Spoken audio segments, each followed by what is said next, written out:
to Katie's Kitchen. Today we are going to be making mini carrot cakes for all the mothers out there for Mother's Day. I was thinking, what better way to surprise your mom with a little something sweet? And this specific treat, we can sneak a little bit of something healthy inside, because you know moms are always looking to add a little bit of extra vegetables into everything. So this cake is super simple to make. I think it takes about 10 minutes. And it's completely plant-based, and I promise you that nobody will ever question, so you don't even need to tell people that it's plant-based. That's kind of just a little added benefit. So the first things that we're going to get started with, half a cup of brown sugar. We have a flax eggs that I'll show you how to make, a pinch of salt, some baking powder, baking soda, nutmeg, cinnamon, flour, oat milk, carrots, and butter. I always like to start with the flax egg first, because that is the thing that needs to sit and kind of get eggy. So to make the flax egg, all you're going to do is take a tablespoon of flax meal, and then you're just going to mix this with 3 tablespoons of water. And you're going to see it's going to look kind of watery in the beginning, but not to worry, that's just going to sit for a second. We're going to see that gel up as we work on our next ingredient. So as that's thickening, we're going to take our grater, and we need 1.5 cups of carrots. So there's a bunch of different thicknesses that you can do. You can do a thicker setting or the thinner grate, but I kind of like to mix it up and do a little bit of both textures. The difference between that is that you're going to have a lighter, more airy cake, of course, if the carrot's a little finer, but if you do it thicker, it's often seen more in like muffins and denser cakes. But this cake is, I like dense and yummy with the frosting, so it kind of goes well together. So after you finish up the hard, labor-intensive work of grating your carrots, you should have about 1.5 cups with about 2 medium carrots. If you have 2 cups of carrots, you're not going to mess up the recipe at all. So after we have the carrots in there and the flax meal, you can kind of see to the side how the flax meal has kind of like gelled up a little bit. So next we're going to add the rest of the wet ingredients, and up next is the vegan butter. So over here I just melted a 1/4 cup of vegan butter, and we're going to just scrape that in. That's going to give it all that nice, yummy, buttery, desserty flavor. Little side note on vegan butter, I used to be totally against using vegan butter, because I was like, really? You think that this is a replacement for butter? Coming from the Midwest, I didn't think Earth Balance or all those butter substitutes tasted anything like butter, but then I fell in love with Miyoko's vegan butter. I'm just a huge advocate for this butter. For anyone who hasn't tried it and they are completely plant-based, this is something that has been so life-changing. I've been able to make croissants and different buttercreams, and I will get into many episodes later. So once we added the vegan butter, we're going to add our last wet ingredients, which is just a few tablespoons of oat milk. If you don't have oat milk, you can use whatever milk that you have on hand, coconut, almond, macadamia, you name it. So a few little tablespoons of milk, and then we're going to move into the dry ingredients, which are super easy. So first things first is this is where it gets into a little science experiment. I don't know if you guys have ever remembered making those exploding volcanoes when you were younger, but same concept for making vegan cakes rise. I know, it's crazy, but you're going to add 1/2 teaspoon of the baking soda. Make sure it's baking soda, not baking powder. We need both of them, but this baking soda is what's going to make this foam. Once you add the baking soda with the apple cider vinegar, you'll see that it instantly creates a little science experiment. And I just did it slowly because I love the effect of the bubbling, and I did 3 teaspoons instead of 1/2 tablespoon, which will be totally fine. Next up, we're going to add the rest of our flavorings. It's going to be another 1/2 teaspoon of baking powder, 1/2 teaspoon of nutmeg, a full teaspoon of cinnamon. We're going to add our brown sugar. It's a half a cup. And if you want to use any other type of sweetener, you can use maple syrup, you can use honey. It's not quite vegan, but still delicious. And you can also use coconut sugar. So once we add the brown sugar, we're going to give it a quick stir before we add the flour. Because once we add the flour, we want to make sure not to overstir it, because once we overstir it, you're going to get a chewy cake. So you want to make sure that you're just lightly incorporating the flour into it, and then we'll pour it right into the pan. We are just going to dump a cup of flour in here, and you're going to see that it's going to look like a really thick batter, and that's okay. And if you didn't add as many carrots, or you added too many, your moisture level will be a little bit different. After that's mixed, it's okay if you can see little tiny parts of flour. We are going to pour them into our 3 cute little molds. Once again, we are making a mini carrot cake.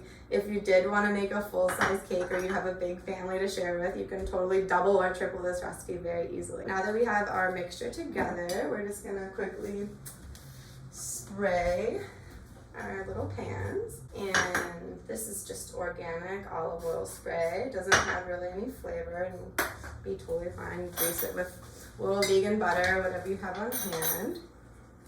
And then you're just gonna take 1, 2, 3 clumps, and then add a little to each to see which one needs more. I specifically created this to fit exactly in here, but you can make it in whatever size tin you'd like. And if you have a little extra, one of my favorite things to do is just put in a little mini muffin tin, and that way you don't have to like rip off a little piece of your mom's cake before you give it to her, because you know we've all been there. Add a little, take a little. We want to be fair. We want to make sure everyone has the right amount of batter in each one. And also, it's not just about being fair to your cakes, it's also about getting an even layer of cakes. But once we have them all nice and layered, we are going to pop these in the oven. So they just go in the oven at 350 for about 10-15 minutes.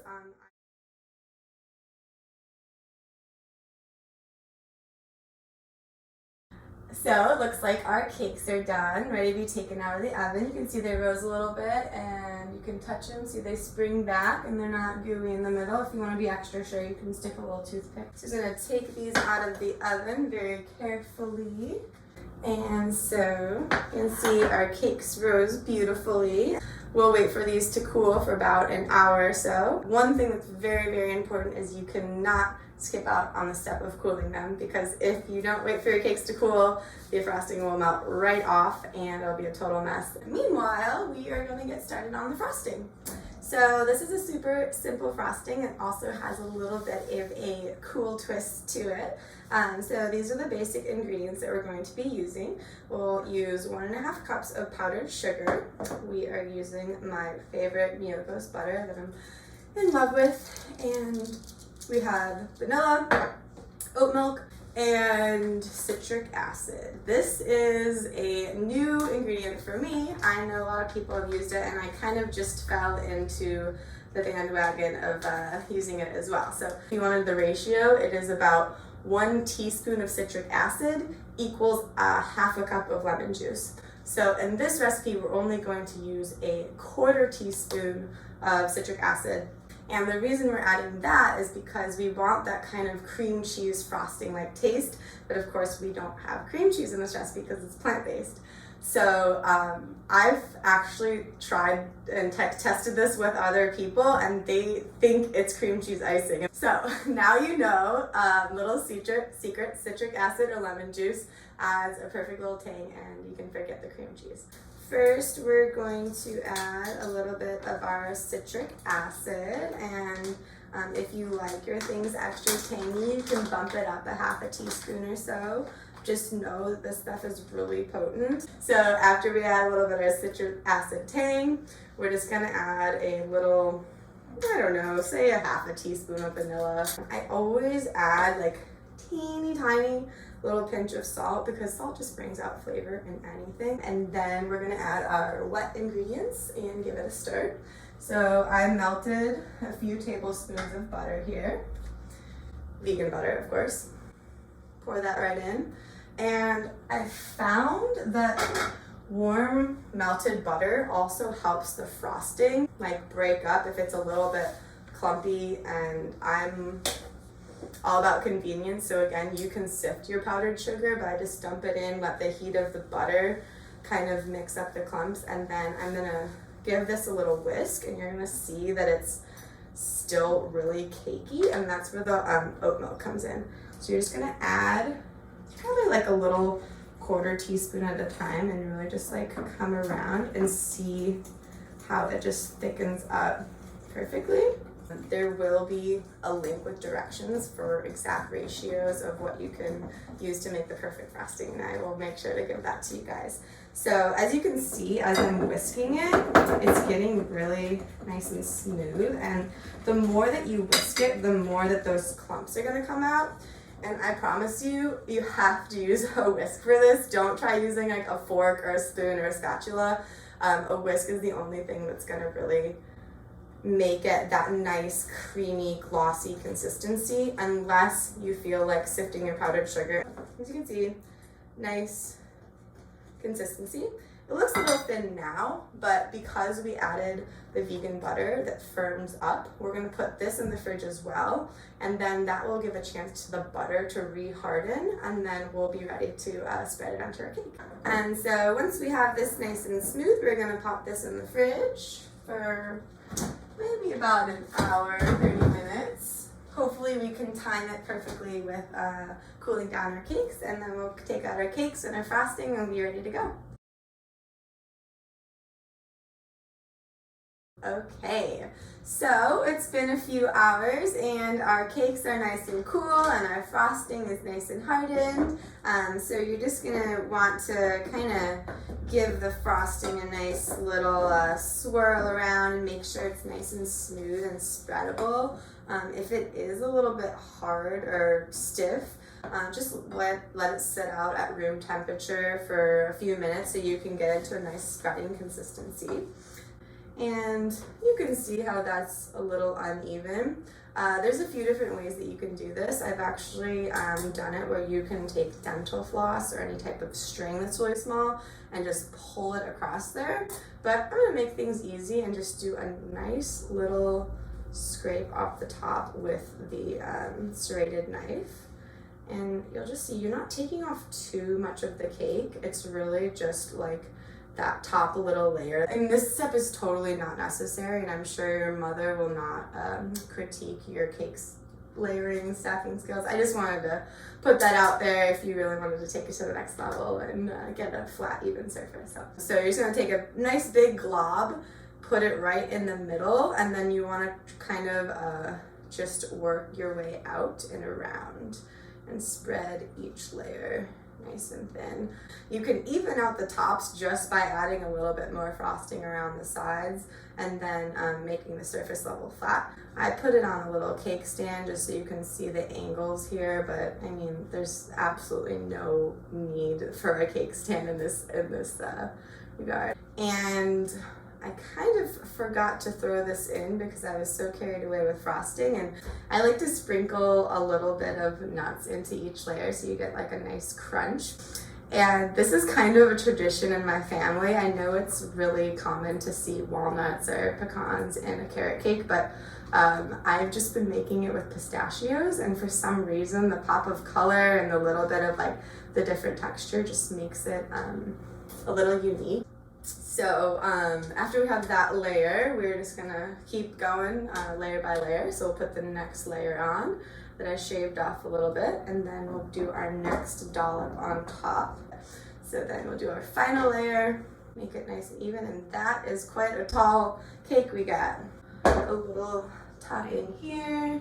And the reason you wanna put that nice big clump in the middle instead of just trying to kind of like evenly go around slowly is that you get to push it around, as you see, like that, and that way you don't have to keep sticking it in, reapplying, sticking and reapplying. And also, if you take too little of frosting, you're gonna actually pull part of the cake and it'll create crumbs, and the crumbs will stick into the frosting, and it's this whole mess. So be very generous with your frosting and put a nice big dollop and then smear it out. if you are a thin frosting person, start with more and smear it, and then take it off once it's nice and layered. But from here, if you wanted to make a really smooth surface, you can go around the sides and do the whole thing to even it out.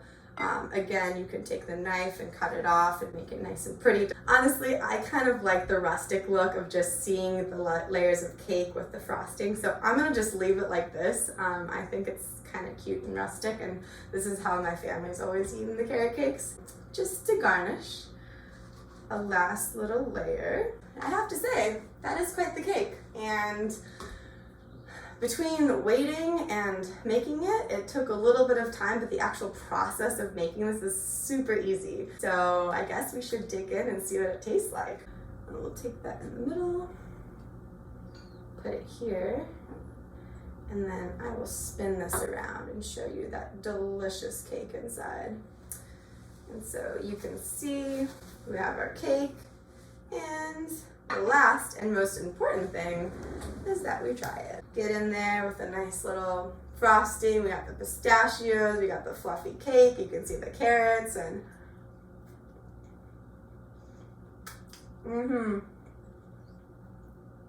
I think Mom's gonna be proud. Yep. All right, well, I hope that this carrot cake video is inspiring to get you in the kitchen and get you cooking for your mom on her special day. Thanks for tuning in.